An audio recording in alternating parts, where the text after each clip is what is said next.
Barber Friend Keliling 2024, gantengin Indonesia, kota ke-8. Selamat datang di Solo.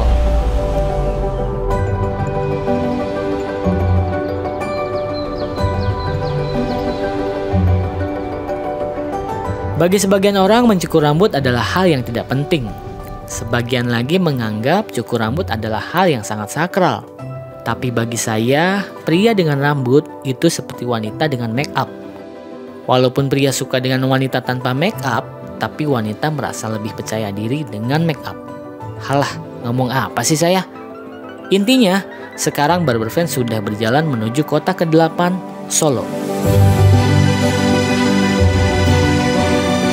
Selamat datang di Barber Friend Keliling 2024, gantengin Indonesia.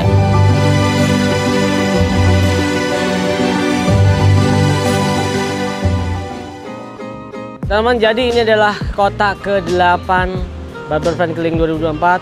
Dan ya, nggak berasa, berarti sisa 9, 10, 11, 12, 4 kota lagi. Sekarang kita udah ada di Solo. Ini pertama kalinya gua di Solo. Kita akan mencoba muter-muter dulu sebelum besok kita cari orang yang pantas untuk gua gantengin.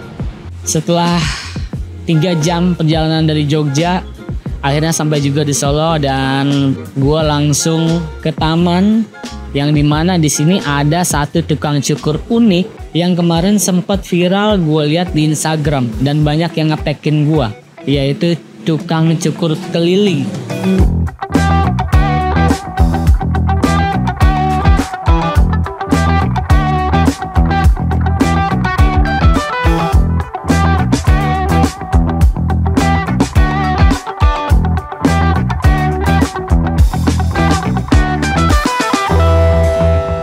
Jadi tukang cukur keliling ini memang sudah gua rencanakan sebelum Barber Friend ini keliling. Ketika gua ada di kota Solo, gua pengen temuin ini tukang cukur.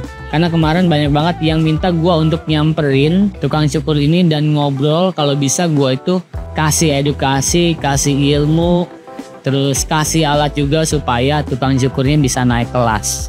Dan akhirnya sampailah ke taman di kota Solo. Dan ketemulah gue sama Pak Wakino. Ini dia, ini tunggu-tunggu. Ruang layani potong rambut. Assalamualaikum. Waalaikumsalam. Dengan Mas siapa? Wakino. Sengaja kita pas sampai di Solo ini langsung pesen potong rambut COD keliling. Wah, berarti barbershop COD. Nah, sambil ngobrol di sini gue pengen sambil melihat keahliannya Pak Wakino. Langsung aja di sini Eka gue suruh untuk potong rambut. Pak, potong rambut. Ini driver saya Pak dari Jakarta kemarin. Mau potong rambut. Eka Akino. Bisa Pak ya mau potong rambut ya?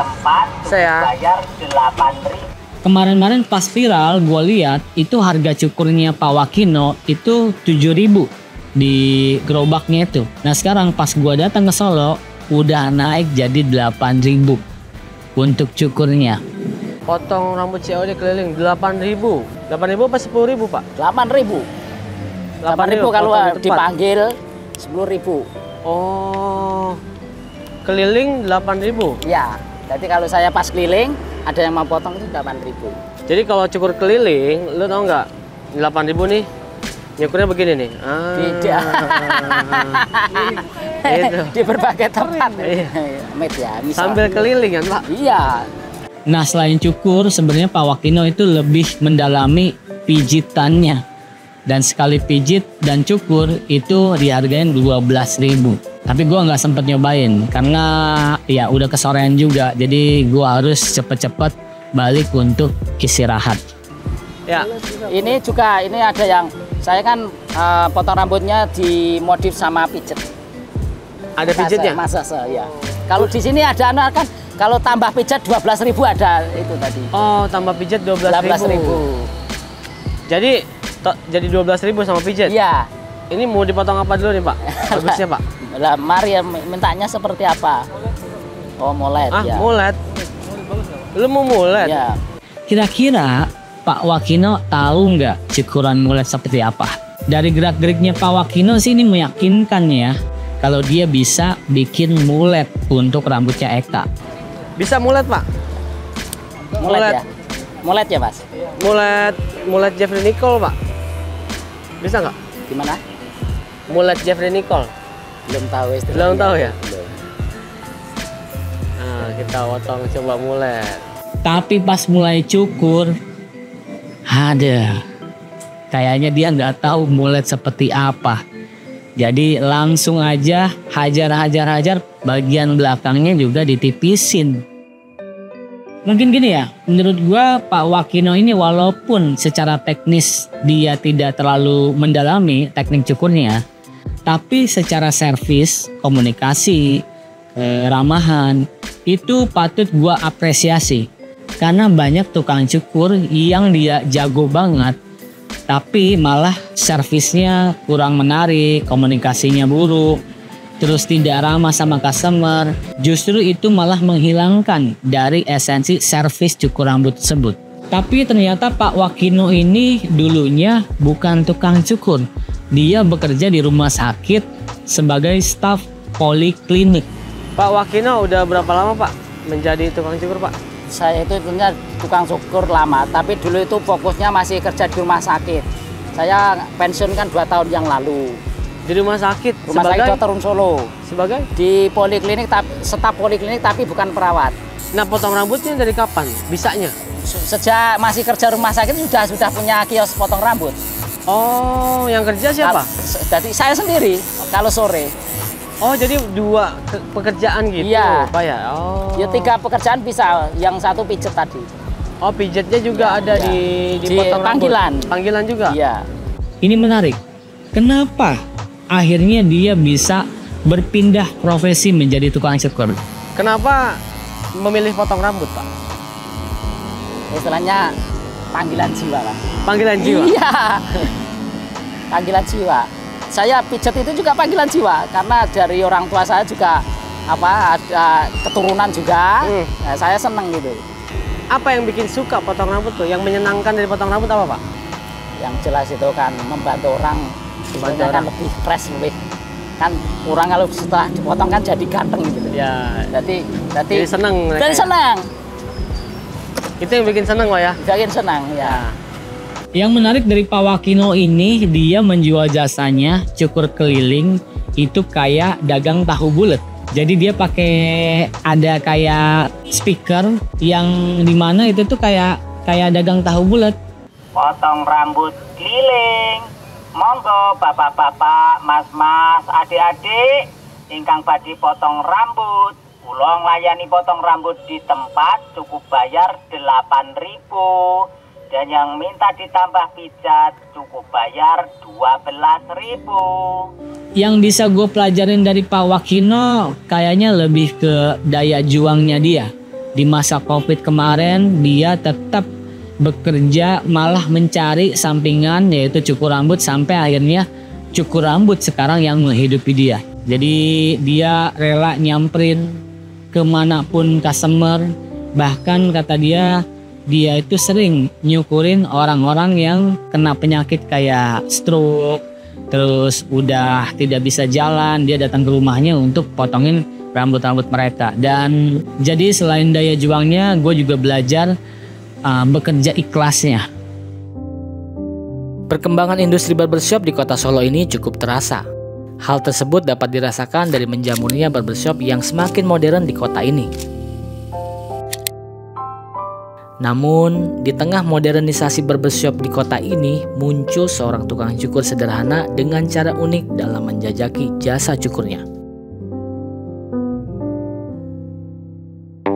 Oke, hari kedua di Solo, di sini gua harus mencari target untuk gua gantengin. Tidak cuma rambutnya, tapi juga penampilannya. Dan sekarang kita mau nyari siapa? Tukang andong, Delman. Delman? Delman. Tukang andong? Usir Delman. Ini udah tahu belum orangnya siapa? Belum tahu ya?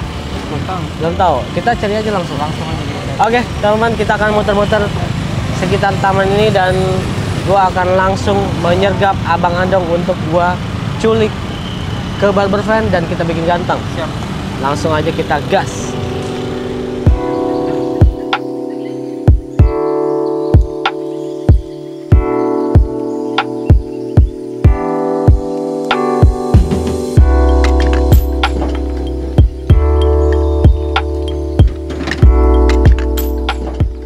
gua nemuin nih, di sini tuh ada beberapa pengendara bendi yang kayaknya cocok untuk gua gantengin. Dan akhirnya gua coba untuk samperin, kira-kira dia mau nggak ya gua cukur rambutnya, terus gua make over penampilannya. Selamat sore Mas. Dengan Mas siapa? Pak Wisnu. Wisnu. Iya. Pak Wisnu udah lama ini andong ini. Sudah 2 tahun Pak. Aku tukang cukur. Pak. Ya. Lagi keliling Indonesia untuk cari orang yang mau aku cukur. Nah, kebetulan Pak Wisnu ini rambutnya panjang. Mau nggak aku cukurin? Mau. Mau ya? Dan ternyata dia mau. Namanya itu Mas Wisnu. Pertama kali gue lihat Mas Wisnu sih dari tampangnya menyeramkan ya. Cuman ketika ngobrol ternyata dia ini kayaknya pemalu deh.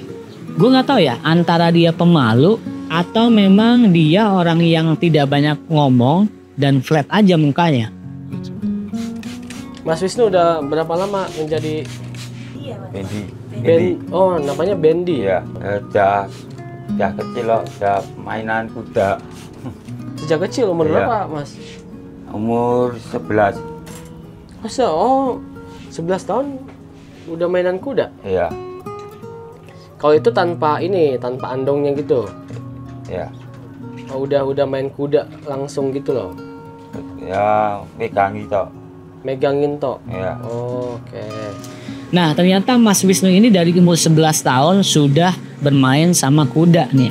Dan bapaknya dia juga kusir bendi. Jadi menurunlah ke Mas Wisnu. Yang akhirnya Mas Wisnu ini meneruskan dari dia putus sekolah semenjak kelas 4 SD. Dulu sekolah sampai mana, Mas? Kelas 4 SD udah keluar. Oh. Kenapa keluar kelas 4 SD? Ya, kasihan ibu. Hah? Kasihan bapak karo ibu. Kasihan bapak. Nah, ya. Kenapa? Ya bapak kerjanya jaben supir nyupiri becak itu loh. Oh iya tahu. Ya itu. Ya aku kasihan. Kasihan nyari uangnya untuk sekolah gitu atau gimana? Buat keluar saya Bantuin. ibu. Jadi memutuskan untuk Oke. keluar dari sekolahan Iya. untuk bantu orang tua. Ya. Oh. Sadurunge saya orang bawa kerjanya ngamen itu loh. Buat beli tambahan ibu. Oh berarti sempat nyobain ngamen. Ya. Oh. Baru udah besar malu. Ya umurnya udah 37 udah malu. Malu karena apa nggak ada kerjaan lain gitu atau gimana? Iya. Jadi sebenarnya di sini tuh gue bingung ya. Ini mau ngobrolnya ke arah mana? Karena ketika gue tanya ke Mas Wisnu, jawaban dia tuh nggak banyak dan iya udah gitu aja. Jadi kayaknya memang dia ini sedikit bicara dan mukanya datar aja. Biasanya orang yang begini itu sebenarnya memendam banyak masalah dan belum terungkap. Berarti yang bantuin orang tua ya cuman Mas Wisnu aja ya? Iya. Sempat ada penyesalan nggak? Ya tempat. Apa yang bikin nyesal? Kanten ibu mulai malam-malam mulai Terus dimarahin. dimarahin kenapa? Ya pulang ngamen mabuk. Oh. Jadi semenjak itu nggak sekolah mulai mabuk gitu. Iya. Terus apa lagi yang bikin menyesal? Gak ada, gitu itu. Itu aja ya, Iya. itu lebih galak ibu atau bapak? Bapak Bapak ya. Bapak kalau marah gimana, Mas? marah-marah ngono itu. Marahnya sampai ini fisik gitu nggak? Iya. Nah, di sini gua agak kaget nih. Gua lagi fokus nyukur, tiba-tiba kepalanya dia nunduk. Terus gue sempat lihat nih, ini kenapa kok tahu-tahu nunduk? Enggak lama kemudian netes dong air matanya. Bener tebakan gua nih. Berarti dia memendam masalah, memendam emosi yang akhirnya ketika gua tanya ke masalah itu langsung netes tuh air mata. Kalau ini udah tayang, ibunya nonton, Mas Wisnu mau bilang apa buat ibu? Gak ada. Gak ada.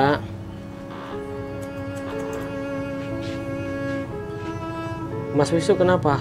Sedih? Ingat ibu? Ya.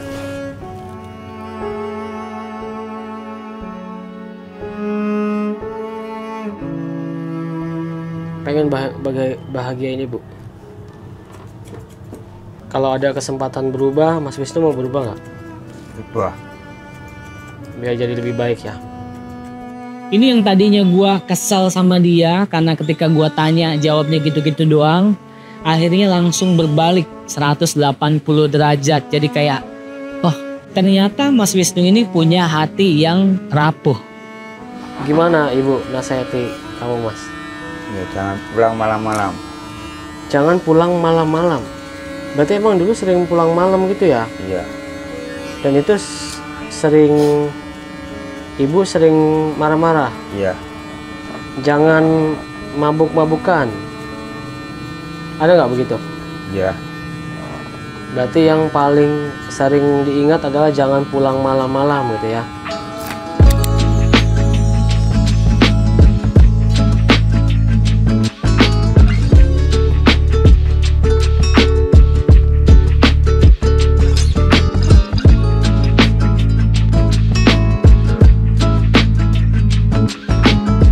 Oke, teman-teman, jadi potongannya udah selesai. Di sini untuk memaksimalkan rambutnya seperti biasa gue akan pakai Gatsby fiber yang pomade.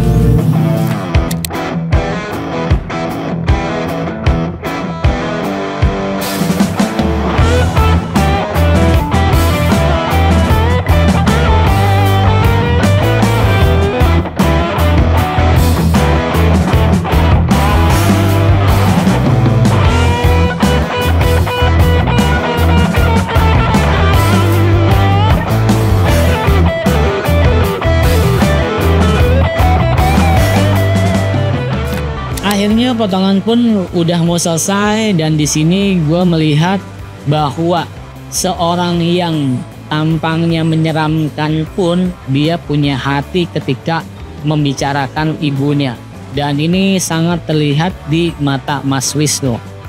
Artinya apapun yang dia kerjakan sekarang, dia punya satu penyesalan bahwa dulu dia nakal, sering bikin sakit hati ibunya.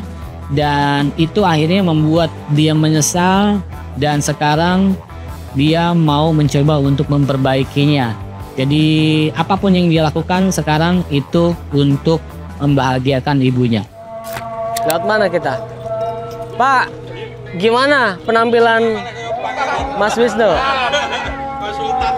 Kayak Sultan? Wih, ganteng ya? Amin. Amin. Ganteng Pak ya, gimana Pak? Ganteng? Ganteng. 1 sampai 10 berapa Pak? 10. 10? Wah. Mantap. Selama saya berbincang dengan Mas Wisnu, terselip keinginannya untuk terus berjuang, mengukir kehidupan yang lebih baik demi sang ibu tercinta.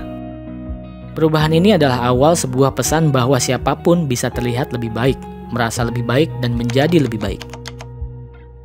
Percayalah, dengan perubahan kecil bisa membuka jalan menuju mimpi yang lebih besar.